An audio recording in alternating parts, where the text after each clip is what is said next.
thank you. The Yellowstone River. There was these, we would be tubing down this with the youth group, and we'd be tubing down, and you could see this little ripple of water on top. It's like, oh, that must be a rock. And you get right next to it, and pretty soon you go all the way around it. That rock has never moved. As far as we know, it's never moved. All that pressure, all that water comes against it, and it stays put. Why? Because it's a rock. It's not moved by what comes against it. And neither is God. God is not moved by what stands against him, what comes against him, no matter what the enemy throws against him. He's not moved. And Moses knew this God as his rock. The one he could trust in, the one that he could rely on. Let me ask you this. If you and I were able to come to the place like Moses did, one of the experiences he had was, he said, now Moses, strike the rock and water will come out. Can you imagine your neighbors peeking in on you? You're out there going, tink, tink. What are you doing? Trying to get water on the rock. Does it seem logical at all to you? So why do we think God is always logical in our brain? He told Moses to strike the rock, and what happened? Water came out. Absolutely crazy in our mind. But in God's kingdom, it's an amazing work of his hands. Therefore, Moses knew this kind of God. What about when he fed them for 40 years? Supposedly, God says, hey, Jeff, let's take your church on a journey. So we start walking. Where are we going? I don't know. There's a pillar of cloud by day and there's a fire by night. That's where we're going. You're all going to go, man, he's nuts. Well, they didn't. They followed it for 40 years in the desert. They followed this work of God, and every day, manna and quail would fall from the sky so they had something to eat. Now, I don't know about you, but I want to experience that. I want to experience something like that where I know that this God is experientially saving my life or doing things in my life. Now, I'm not asking to go hungry. I'm just saying, when God leads, I want to watch him experientially do things that I've never seen before that causes my kids and my grandkids and my great-grandkids to look and say, remember what God did? Remember what God said? Remember how he moved? Remember when God did this? I should tell this story once. One night after we had started the church, Carol and I were on our way home from Bible study. We went around the Hamer Spur. In case you're here today, you'll understand that in just a minute. Somebody pulled off the Hamer Spur and followed us all the way up to our mailbox to where I couldn't see their headlights. That's how close they were. We were praying, young, didn't know squat. We were praying and praying, and so finally we turned down our road. They followed us down our gravel road, and we just said, Lord, we just pray that they won't come past our mailbox. They came to our mailbox, they stopped, backed around, and took off. Now, the only way I can tell that is because I experienced it. It's a true work of God, because we have no idea what they had in mind. Even though you could guess 500 ways of what they wanted to do, but we really have no idea what they had in mind.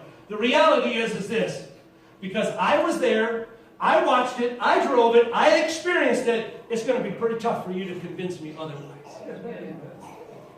You know why the church many times doesn't affect people outside the four walls? Because we've never experienced much. We come here and go through the motions, give our offering, say, good job, Pastor, out the door, and we just do whatever. We never experience anything. Why?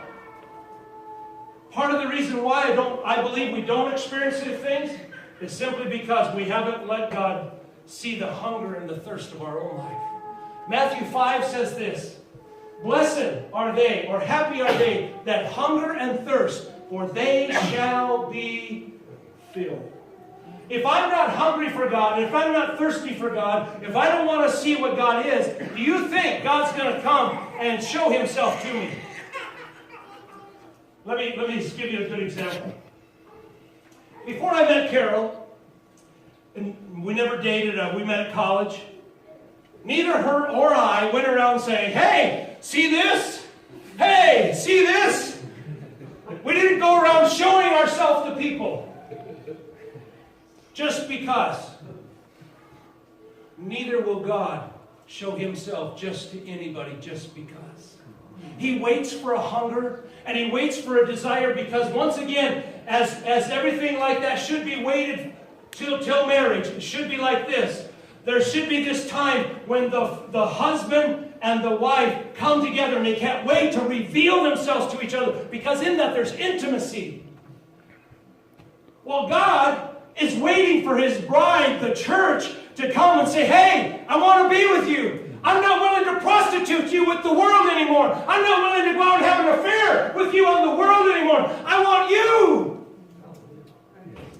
God is waiting for the church to hunger and thirst for the very things that he wants out of our lives. And the only way that'll happen is that when I take the truths of what God says and I get it into my head, and then I get it out of my spirit, and I begin to walk and I experience God and I trust God. And he says, I'll lead you and I'll follow you. I'll do exactly what you want. Whenever I begin to experience that, then I have something to tell you of who he's like. I've got the best husband in the world. I got to be careful saying that nowadays. Forgot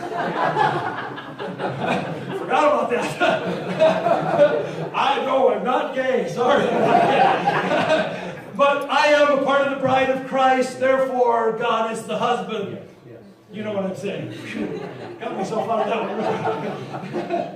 one. But God isn't going to come just because you showed up here today. He's not just going to reveal himself just because. He's waiting for you and I to get hungry for him. He's waiting for you and I to want to spend time with him other than today. What would happen to your marriage if you went home and spent no time together but you came to church together? It would fall apart quick. Why? Because you didn't spend any time together. You didn't enjoy being with each other.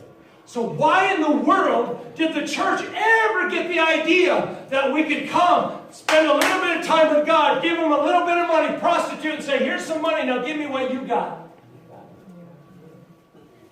Only to walk out these doors and prostitute myself again with the world. What do you got? What do you got? What can I get? What does it make me feel good? How does this work?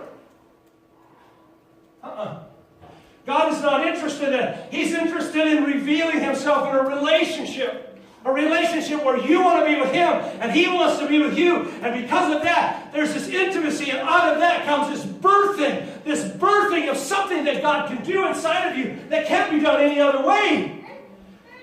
And then you begin to see the works of God, the power of God, the authority of God. You see the defeat of the enemy, which is not people, it's the devil and his angels.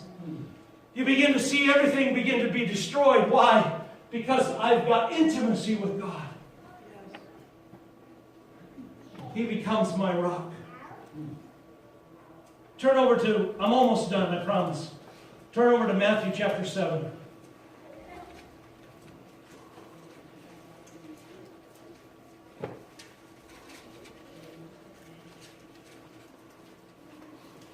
Matthew chapter 7, a very familiar passage of Scripture to you.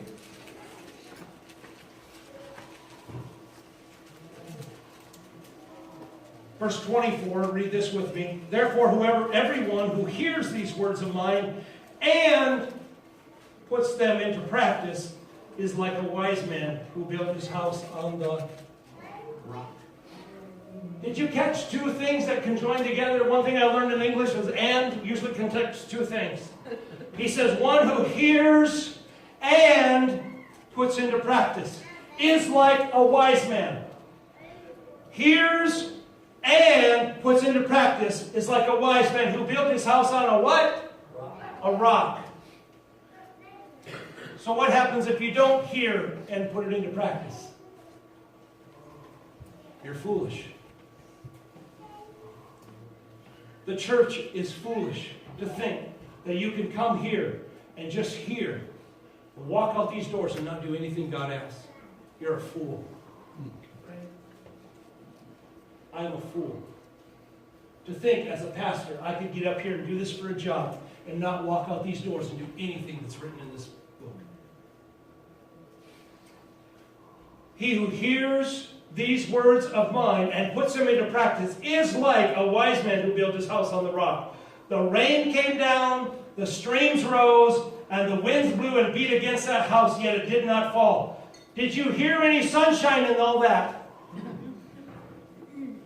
Did you hear that it was calm one day? In other words, when you build your house for the kingdom of God, anticipate storms. Because He doesn't give us anything but that with building your house on the rock. Does that mean that God's out to destroy you? No. It means that the devil's going to throw anything he can your way to see if he can knock you off your foundation. That's right. And you know what storms really do? It reveals your weakness. If you've got cracks in your house, if you've got shifts in your house, if you've got attitudes and thoughts and things that come that are not godly, all it's doing is the storm is revealing cracks in your foundation. It gives you an idea of what you need to strengthen, what you need to build, what you need to get. Uncompromising devotion.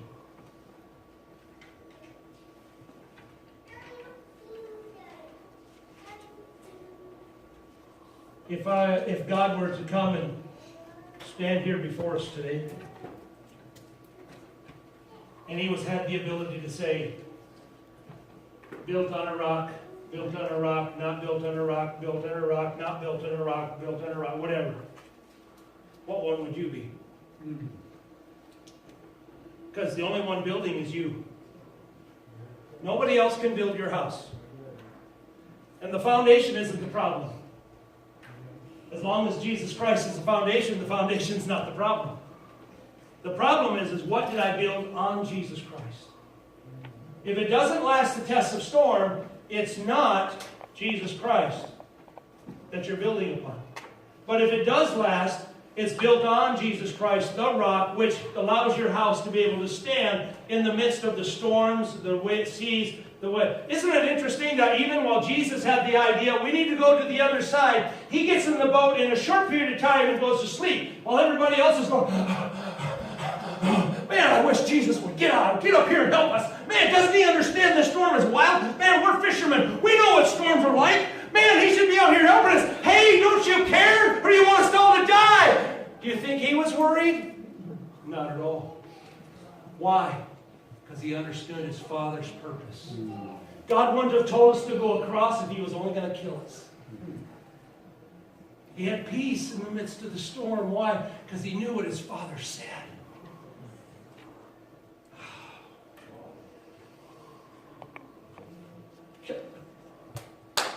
Oh. I want to be a church that stands. I want to be a church that stands. Stands strong until the end. Doesn't quit. Anybody can quit. Thousands have done. I want to be a church that stands. And the only way we'll stand is to make sure our foundation is right, and we build using the truths written in this book. Fake or cheap imitation just won't cut it. Let's all stand.